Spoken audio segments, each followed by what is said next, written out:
In this video, guys, I'm gonna be letting you in behind the scenes. I'm gonna be sharing more about the information I feel people don't share that often enough on social media, and I will be sharing my story, my background, where I'm coming from, so that you can feel as well that you know what. I can do this as well. I can show up in the way I want to show up, and I create what the hell I want to create. If Kristina could get out of her mess, I can do this as well.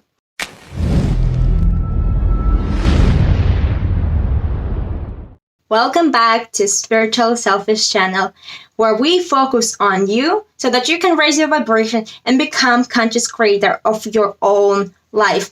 My name is Kristina and I'm your host here. Now guys, as I mentioned before, in this video, I'm going to be talking about me. Because now it's my turn. But I'm kidding. It's never about me. It's always about you guys. Hence the spiritual selfish focus on yourself. With this video, I want to share a bit more of my background and really share with you what have been experiences of my life throughout my short life here on earth, so that you can hop out of the illusion of separation, that we are different, or that some people can do this and other people can't do this. And I feel it's really comes out when we are watching somebody online and somehow we idealize them, somehow we put them on the pedestal, and we think that what they have created or the way they behave, I will not be able to do this. You know what? If you are watching somebody online and for some reason they are you are resonating with them, that thing that is resonating within them is also within you, but you just haven't fully allowed that thing, that part of your personality of you fully to come out yet, out in the world. So with this video, I want you to share. I want to share with you, my childhood, my teenage years, how I was shy, how I was labeling myself, in what kind of illusion I was living myself. But before we jump into this, as always, if you're enjoying this content on Spiritual Selfish, like, subscribe, comment down below. Of course, you don't have to do this. You don't have to do this necessarily, but if you do it, that will be cool. Anyway, without further ado, let's jump in. All right, so let's begin. It all began on the 29th November 1990. I'm not gonna go that far in the past, but I will give you my background from the childhood. So who don't know me, guys, I'm coming from Latvia. It's a small country in Northern Europe, and this is where I grew up. This is where I'm currently located as well. But I feel that growing up in Latvia, being Latvian, have impacted me in a very significant way, because it's such a tiny country. Now we're literally less than 2 million people in a whole country. Growing up, it's a small country. Not in any moment I want to say it's a bad country, or pity me or whatever. No, I'm just sharing what I have experienced as a child, because I feel Latvia is very unique country. Seriously, I have traveled all around the world, but Latvia is very, very different. So growing up, because the country is so small, this was my perception of the world, that the world itself is so small, so slow, and that there are very, very little to almost no opportunities. The country itself is, after Soviet Union and the Second World War, there's still, even though it was so many years ago, there's still a lot of this mentality of poverty and victimization is very, very present right now.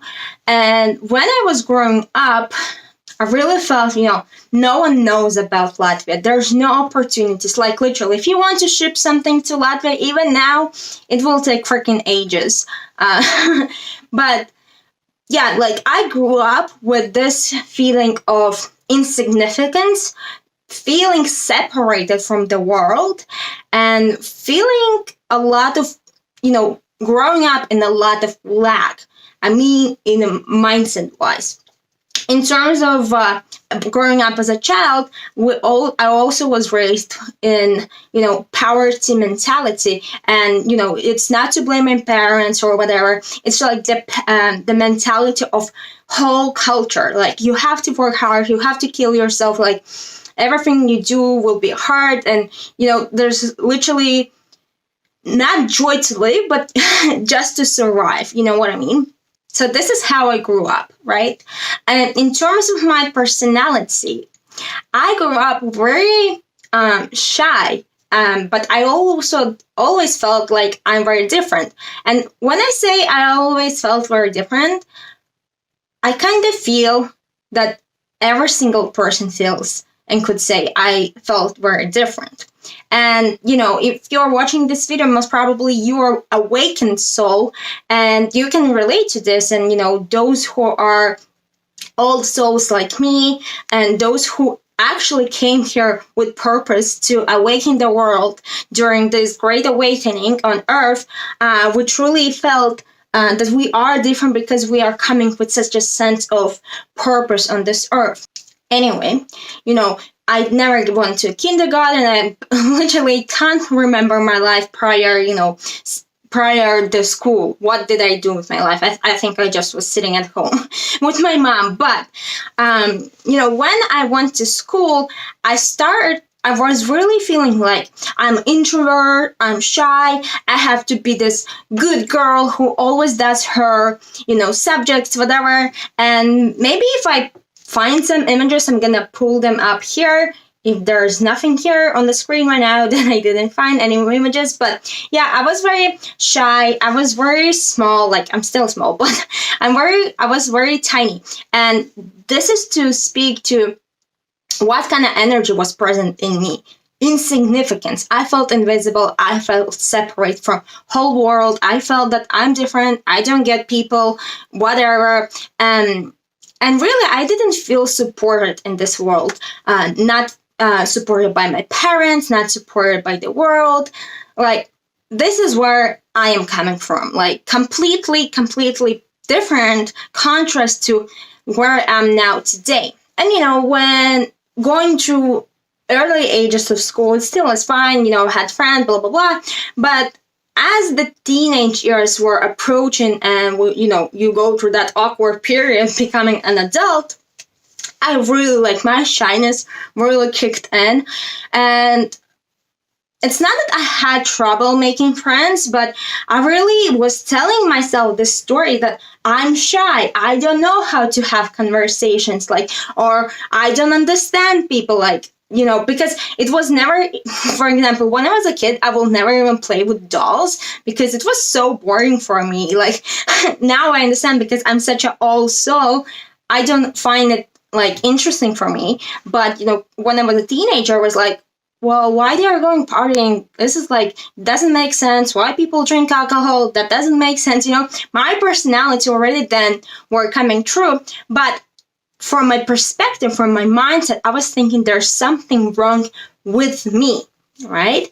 So at some point, when I think I was in 9th or 10th grade, I really felt, my life was freaking passing me. I'm 16 years old. I almost have no friends. I literally just sit at home. What the hell? And I literally remember voice in my head saying, what the hell? What are you doing? Why are you behaving like this and suppressing yourself? This is not you. I already there then, had those moments when I will hear this voice inside myself and it's deep knowing. And this world is not what it looks like. Just, and I'm sure most of you guys also have this inner voice, but so often we don't pay attention to it, right? So when I heard this voice, I was like, what the hell? What the hell? And I really understood that I was taking on beliefs of my mother, behavior of my mom, because she grew up in completely different time than me, and as our parents, they completely grew up in different paradigm, but my mom, she grew up when there were, really like physical lack of products, lack of money, when the Soviet Union is going on and so forth. And back then, women supposed to sit at home, right?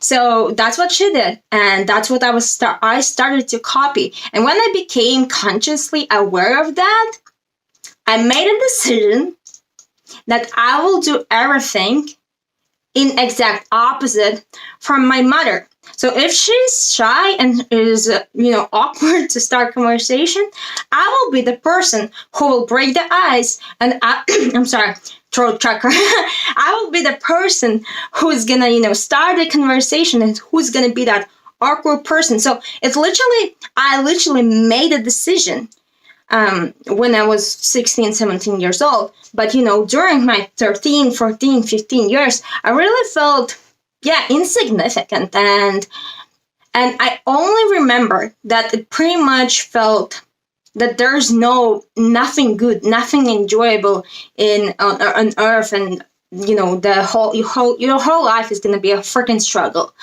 However, what I will tell you is that I think around age of 15, maybe 16 probably, I started to listen to Bob Proctor on YouTube. And, up until now, I'm still, listening here and there. But Bob Proctor was really one of my first mentors, from whom I understood, that you are the creator. We have to take responsibility for everything that happens in our life, and how the law of attraction works, and universe works, and human behavior, and so on and so forth. So I was interested in all of this stuff that I'm teaching you now from quite young age, right? No one taught me this. I was self-taught. So everything that I achieved in my life was purely because I made the decision that, okay, I know I'm the creator. I'm taking responsibility to not to be like my mom, and I'm gonna do everything, other way. So I remember this is like one of the there are a couple of significant events in my life, and I have traveled all around the world. I think the only continent I haven't been yet to is like Africa. But I remember when I was probably like 17 or 18 years old, I was thinking to myself, I always felt this nudge to go and travel, but, there's such a lack of money, specifically in our family. Like, we were average or slightly below average. I always had this belief that, oh, I'm that person who never has money, right? Like, save money for the rainy day, blah, blah, blah, and like, save as much as you can, like all this bullshit. But really, I always felt this nudge that I want to travel. And the first time I left country is, I think I was 18 or 19 years old, and I left it by myself, and I went to US. But what's funny is that, like, prior I went to US, maybe a year or 2 years, I was thinking, you know what, if I have to save money for the rest of my life, and I get to travel just once in my life, this will be to the US. Because, I had this American dream, not in terms of like I want to live there, but I really wanted to see what it's like, because we, see on the TV or this American movies, and like it really seemed for me like all the opportunities are there. How big is America? Like complete opposite from Latvia. So, through law of attraction, I did attract opportunity to go to US. I actually went to sell books door to door. I'm sure some of you might have heard of this program, where you go for the summer as an exchange student, and you work like 6 days a week, knocking on doors 12 hours a day to sell books. So the first year, actually, when I applied, I was taken into the program, right?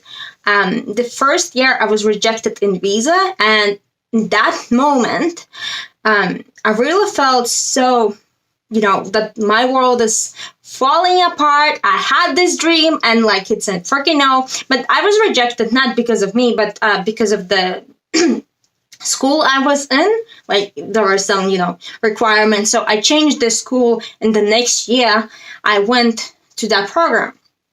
Oh my God, I'm like speaking about this and like I have to catch my breath. So the next year, when I went to that program to sell books door to door, again, I went by myself, like with the program, but by myself in terms of no family, no like friends. I went with this program. Of course, there were people with whom I already knew, but yeah, like I just want you to understand that, I had this mindset that if I want something in life, I will get it myself because I am separated. I have no support in the world, from the world or from my family. So I went to that program. I think it was 2014, summer 2014. And, what I liked about that program is, like, it was my really first step, the self-development, obviously, online, but really when you have like a mentor who's like teaching you and like teaching you about schedule and commitment and your, in your honesty and so on and so forth, like we also had like a week of sales school and natural, like, it really like set really strong foundation for the person I am today.